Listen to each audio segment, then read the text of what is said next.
What's going on, guys? Welcome to another episode of 4th and 25 with Jay Ramley College Football Show. Hope you guys are doing well out there. Hope you're having a wonderful Wednesday afternoon. Feels like fall, man. Oh, I'm so happy. So happy. Hope you're having a wonderful day out there. All right, guys. So, got a loaded show today and got a lot we're going to discuss. So, first things first, let's take a look at the weekend review.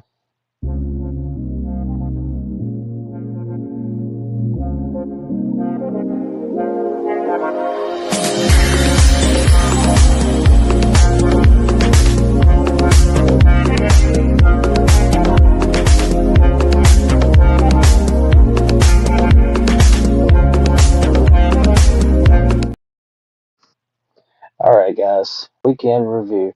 So we got this started a little earlier than normal. We had some action Friday night. We're gonna go over a couple of games that had some surprising outcomes. How about this one? Louisville 24, Miami 21.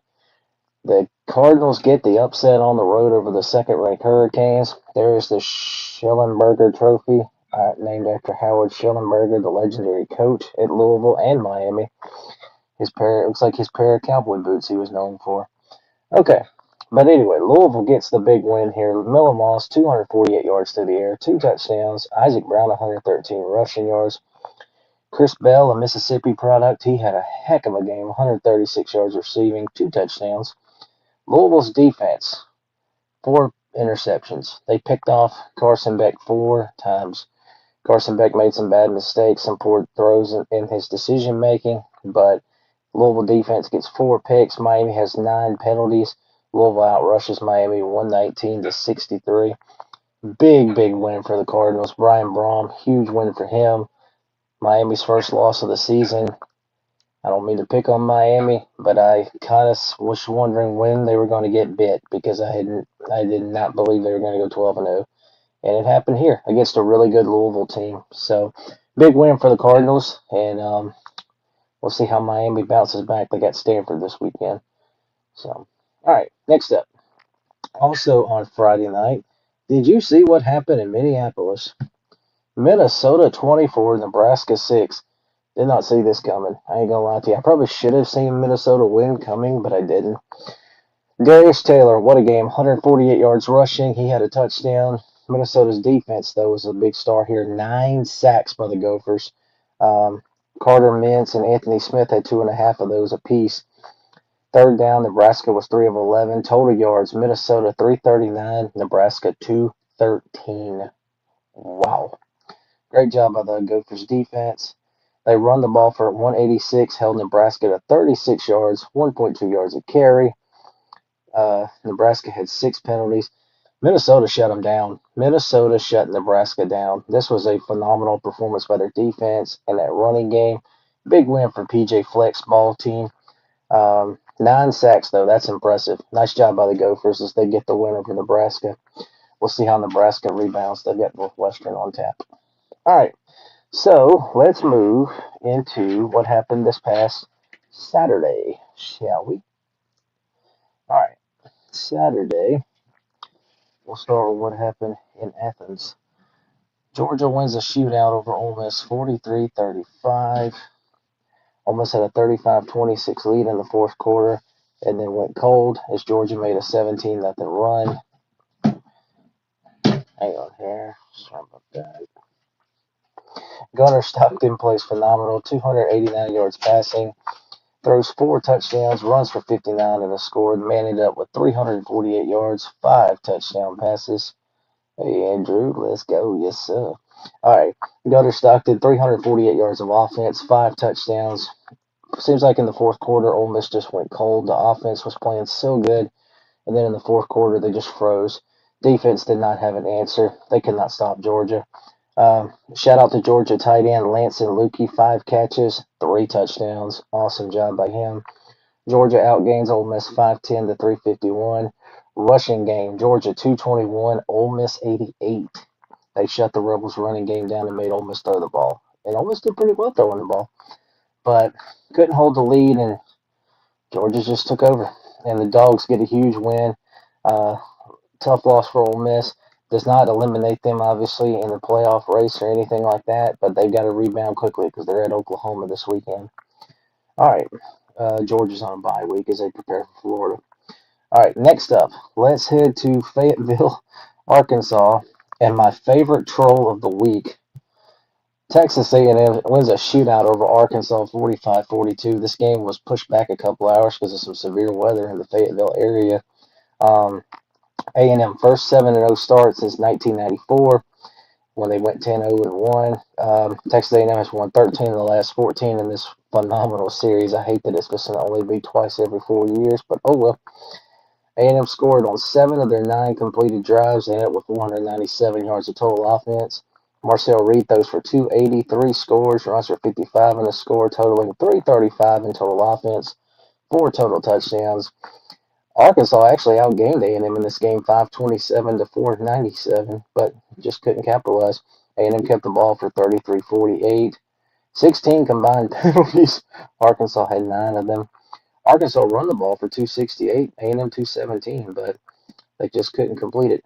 A&M gets the big time win here. They go to 7-0. Mike Elko, phenomenal coach. This is why I kept saying Texas A&M, you got a good one, and Texas A&M is a football team that can win games any type of way, whether it's an ugly game or in this case a high scoring game. Mike Elko's got it going now at A&M. Good win for the Aggies. All right, next up, let's go to Tuscaloosa. Alabama 37, Tennessee 20. Tennessee was driving right before the half to score and get back in this thing, and a pretty much 100-yard pick six feels like to me it turned the game on its head, and Alabama never looked back. This is Alabama's 4th straight win over a ranked team. Zabrion Brown had the 99-yard pick six right before the half. That pretty much, in my opinion, turned this game on its head and the Tide rolled. Ty Simpson, 253 through the air, 2 touchdowns. Yanze Pierre, 3 sacks for Bama. Phenomenal game by him. Tennessee had 10 penalties. Alabama just took control of this game right there before the half, it felt like, in my opinion. But the Tide got it done, and another ranked win for them. Looking really good. Some might say this is the best team in the country. We'll see. All right, big win for Bama. They are at South Carolina this weekend. Tennessee's at Kentucky. All right. Excuse me, guys. Sorry about that. All right, let's head to the desert where we had a surprise in the Big 12. Arizona State takes down the undefeated, well, not undefeated no more, Texas Tech Red Raiders 26-22. I called this one, and plus Texas Tech's quarterback was out with an injury. Sam Levitt comes in. Arizona State quarterback, 319 yards through the air, threw a touchdown. Jordan Tyson had a great game, 100 yards receiving with a score. Arizona State outgained Texas Tech 394 to 276. Third down conversions, Texas Tech 6 of 16, Arizona State 9 of 21. They hung around, but Arizona State gets the win and moves on. Hey, Mama. Thank you. Love you. I see you in the comments. Big win for Arizona State. All right, moving on. Another one in the SEC that was a phenomenal game. Let's head to Nashville, Tennessee. Vanderbilt 31, LSU 24. I was never so happy to get a game so wrong. I'm happy for Vandy. Vandy goes to 6-1 with this win. Best start since 1950. First win over LSU since 1990. 1990. Holy cow. Diego Pavia, 246 yards of offense, 3 scores. He threw a touchdown, run for 2, 160 passing, 86 rushing. Time of possession, Vanderbilt kept the ball for 36 minutes and 31 seconds. I love Vandy's identity offensively. LSU only the ball for 23-29. Vandy outrushes LSU 239 to 100. Love this offense that Vanderbilt runs. 7 penalties on LSU. Vandy only 4. Very disciplined football there. What a win for the Commodores. Vanderbilt is Nacho Vanderbilt that we grew up with. There's a buzz around Vanderbilt football, and it's a kudos to Clark Lee. In my opinion, SEC Coach of the Year at this moment. A great win for the Commodores. Another big game coming up right there in Nashville this weekend against Missouri. We'll pick that game here in a little while. All right, let's head up to Durham and what happened in Durham. Georgia Tech, 27-18. Jackets are 7-0 for the first time since 1966. First 4-0 ACC start since 1998. Great win for this team. Duke had so many red zone mishaps, a botched field goal, a fumble. Haynes King throws for 205, runs for 120, and a score, so that totals 325 in offense.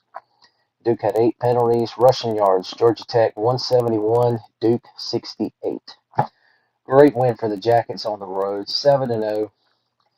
And now with Miami's loss, are we looking at the favorites in the ACC? Maybe. Don't know. We'll see.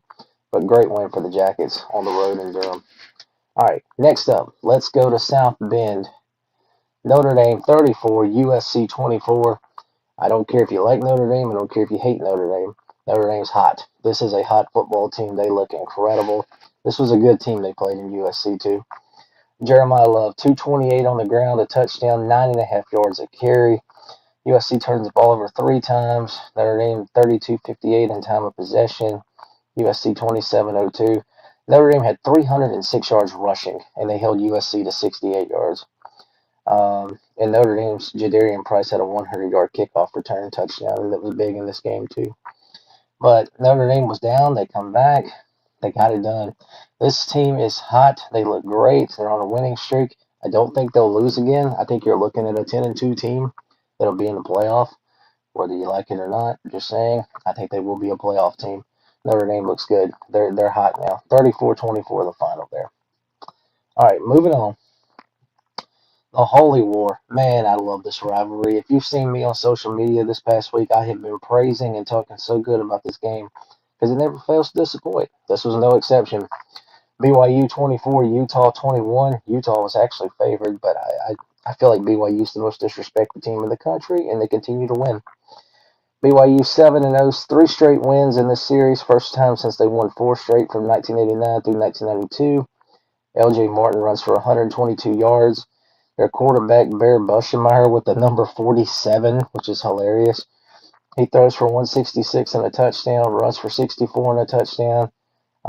Utah turns the ball over twice, 12 penalties, very un-Kyle Whittingham-like team. And 1 of 5 on 4th down. They went 4 on 4th down a lot. But good game as always. Very underrated rivalry. People outside of that area needs to see this game. This is a college football bucket list game for me. Great win for BYU though, 24-21. All right, next up, we're actually doing a couple more game recaps than what I normally do because there were some surprises, some games I just had to speak on real quick. Moving on, Auburn, Alabama.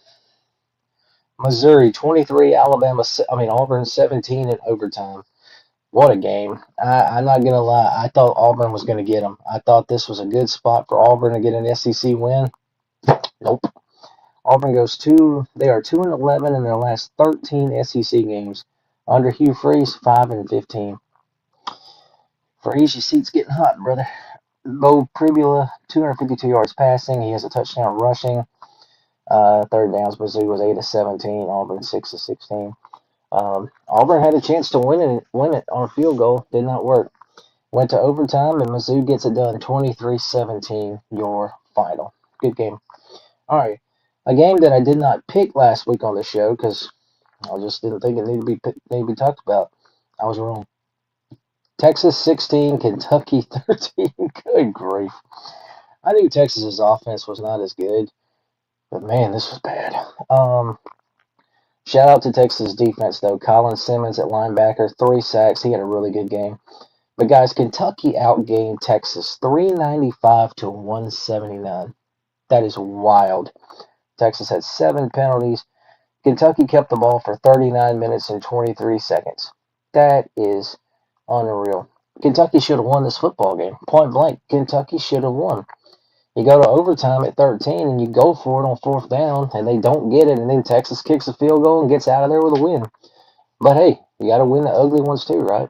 So, ugly game. Texas gets the win, 16-13. Kentucky, you blew an opportunity to get a huge win. Mark Stoops, like I said about Hugh Freeze, that seat getting hot, brother. All right, next up, let's go to the blue turf. And by the way, Boise's blue turf is awesome. I don't care what anybody says. Boise State 56, UNLV 31. This was a big G5 game because UNLV has been talked about as a playoff team, but they got dinged in the head here. Maddox Madison throws the ball for 253, 4 touchdowns. Dylan Riley 201 on the ground. He had a score 13 yards a carry.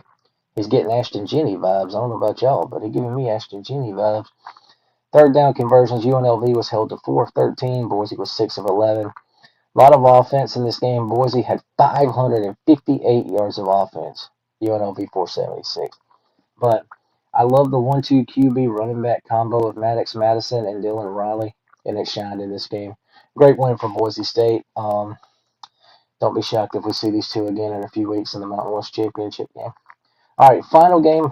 I did not pick this game because I thought it wasn't going to happen. I'm an idiot for not thinking it. But did you try to stay up and see what happened on the West Coast? I did because I was at work watching it. This is not a typo. Stanford beat Florida State 20-13. Yeah, love the throwback helmets, by the way, Stanford. Florida State, though, was driving at the end, and a big goal line stand at the very end on the final play wins it for the Cardinals. Cole Tab runs the ball for 118, 4.2 a carry, finds a touchdown. Florida State, 13 penalties, Stanford 5. Tommy Castellanos got knocked out of the game on the game-winning drive because he had apparently maybe a concussion. I'm not sure, but he did get knocked out and could not finish the game.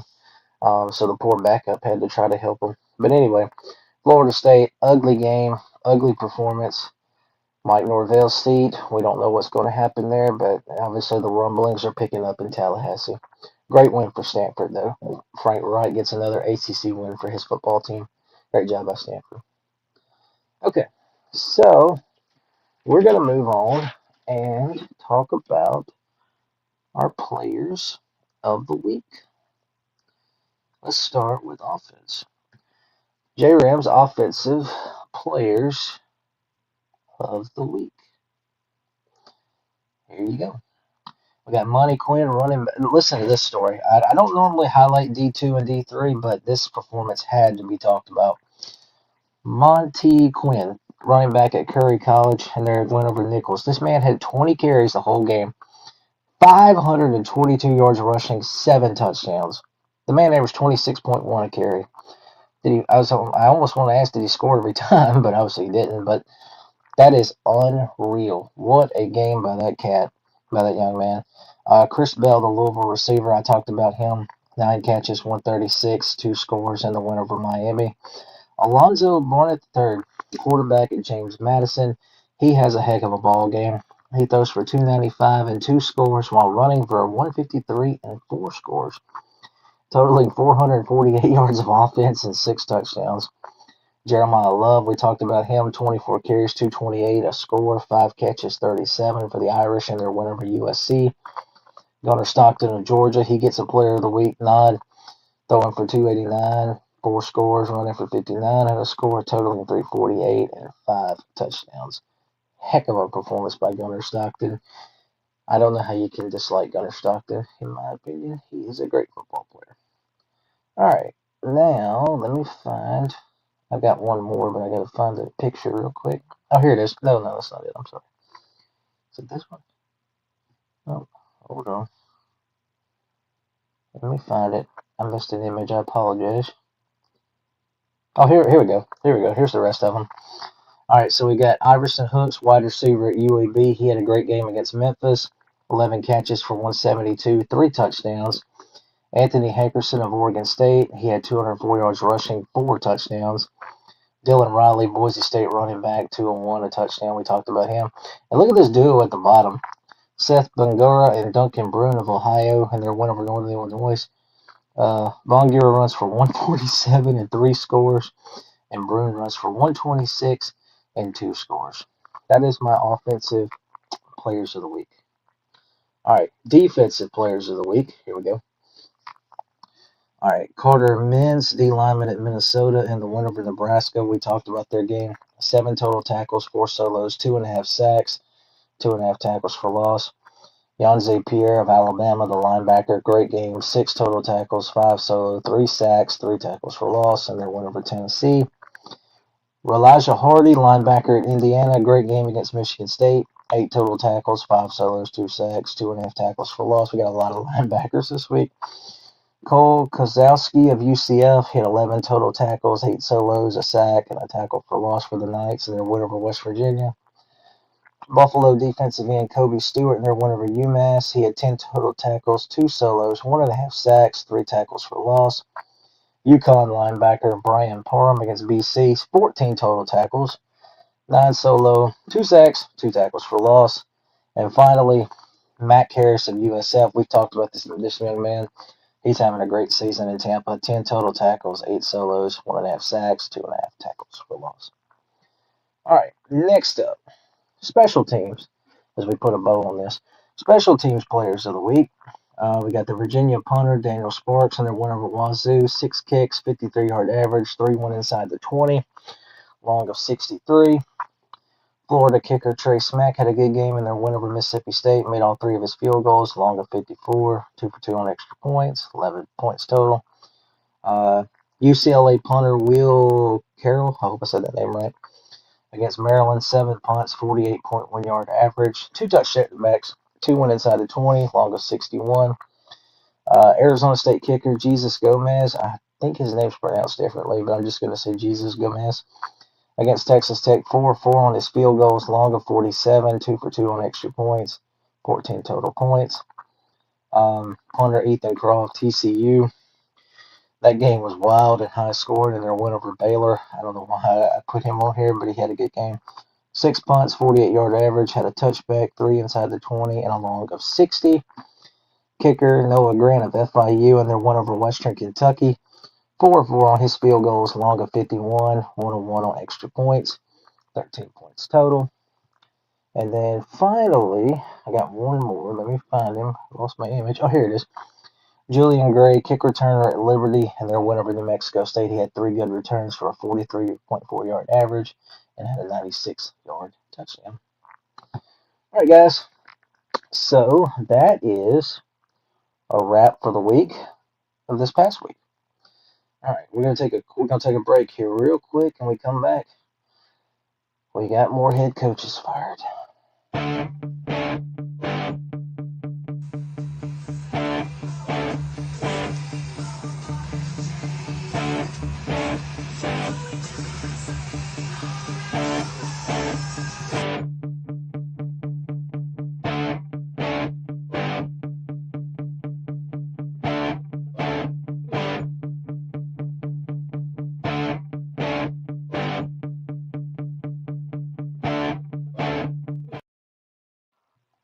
All right, guys, welcome back to 4th and 25 with JRAM. All right, so we got some news and notes we're going to talk about real briefly, and plus we had a couple of more coaches get fired. So, here we go.